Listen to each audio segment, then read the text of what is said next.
Hi, I've recently been discussing about agentic coding. I've looked at a few examples, including HTML, Python, and I've used the Claude models there, which was the paid subscription. Today, I want to show if we can do this freely. Currently, we can do this freely using Gemini models. So we'd have to just go to Google AI Studio and we'd have to sign up for an API key. And once we have that API key, we'll go back to RuCode and in the settings, so in the settings we can choose the providers, choose Google Gemini, and then put the Gemini API key. Now, Gemini is insanely quick in my testing. The other advantage that I saw was the insanely large context length. So we'll see both of these in action with a simple example which I want to show today, which is to create a very simple HTML page which shows the time. I've been using this example, which shows both the dark mode and the light mode. And I also now want to push this to GitHub and push it through the GitHub pages so that we can also view this deployment. So once again, I would just start a new task. So create a folder called time on my desktop and init git, and the default branch is main.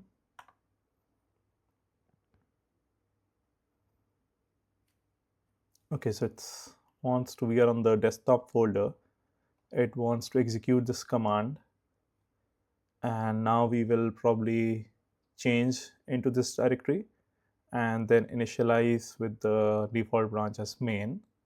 And we've initialized an empty repository. And now we create a simple HTML to show current time.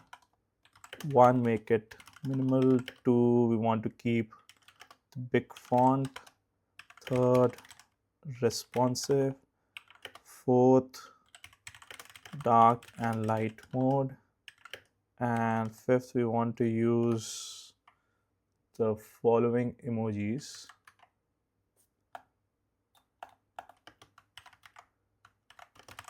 To toggle.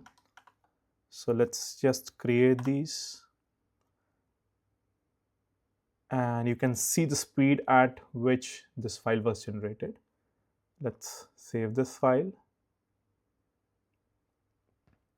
It is now also creating the style.css file. Let's save it also. And the script.js to update the time. So every 1 second you want to be running this function.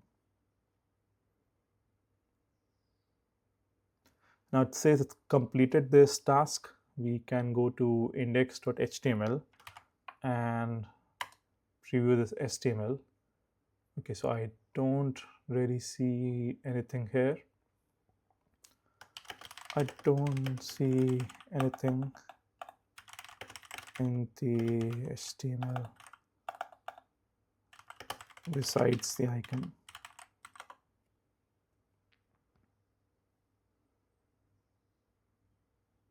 It wants to read the script.js and it wants to modify the index.html. And then it says that perhaps you can now view it again. So I presently, unfortunately, do not see anything. We can also just open this up and verify that whether it's okay. So it should not have been timed. Next, we just want to open index.html. Okay, so here it's rendering nicely. For some reason, in this particular preview, it was not. Yeah, maybe this preview is broken. So it works nicely here. And if I click here, I can see the mode changing, which is excellent. Now perhaps I want to just push it. So create a GitHub repo It, of course, does not have the capability to create a GitHub repo. Of course, we can do that if we install the GitHub API package. So create a GitHub repo called time and push these changes and then host it. So first, let me just push these changes to the remote. So it will say that, okay, so it's interestingly asking me the GitHub username.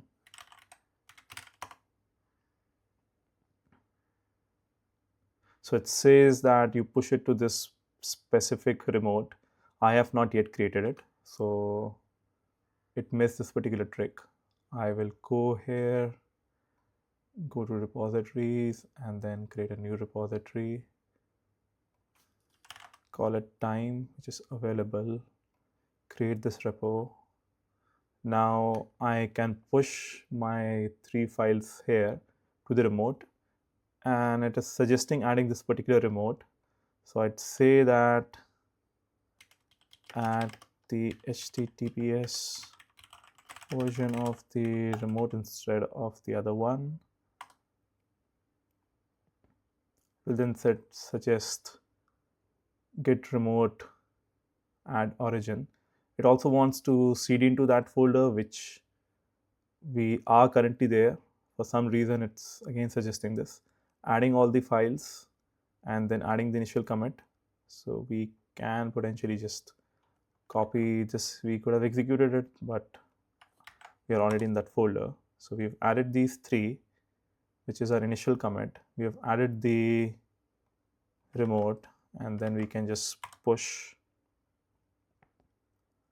our changes, and we can verify that our changes are here. Now we also want to host this via GitHub Actions. So create a workflow. So it will create this folder inside our root repo, root folder.github workflows, and then it creates this deploy.yml, which looks correct to me. We save this. We again want to push all these content. Okay, so this is the issue that we were already inside the time directory. So for some reason, it again and again suggests to move into the time directory. Again, this is perhaps specific to this model or this kind of prompt that I've given. I don't really need to, okay, just copy paste for now. And I don't need to add the remote origin again. So I just do a git push. And now if we go to GitHub, you can see that we have these workflows created, and it's trying to build this. I believe this would probably fail because we have not yet configured the GitHub pages. Yes, so it fails here. Now we'll have to go to the settings. Hi, I want to continue the previous video where I just used agentic coding and tried to create a simple website which shows the current time, has the dark and light mode. Now it worked for most of the part, but when I was creating the GitHub workflow and when I was trying to add some few other changes, it gave me issues. So this gave me an opportunity to show that how agentic coding is not perfect at this time and how it's still useful, very important to learn the basics and go back to them time and again. So I'll show you a couple of things. First, you can notice this footer, and you can see the website in action. So I tried to add the footer again using agent encoding itself. If I go to the commit history, and so I added this footer and made with the help of Ru code, and then I saw that it was not looking very good. It was appearing right to the next of the time. Then I, again with the agent decoding help, try to fix this issue by increasing the margin, by adding some padding around the container, etc. All of them which were not perfect. Instead, if I just went to W3 schools and looked at the footer article and then just modified it a little bit after studying it again, all I needed was to put this position fixed, bottom 0, text line center. And now you can see that the footer is appearing nicely as we'd wanted on this page. So that's what I ended up doing here. The second thing, the action which I'd used and the GitHub pages settings which I'd used were also imperfect. So what we ideally want to do is to use settings, go to pages, and in the source, pick up GitHub Actions or deploy from branch, one of them. So I'd wrongly put deploy from branch for a few minutes, and then I had also specified an action. So it was multiple things trying to build this page. Now I have clarified that we only need to use GitHub Actions here. The next thing, the action which we had chosen was the static HTML build, which is provided as a template action from GitHub itself. And this is the different parts of it. So finally, when this executed,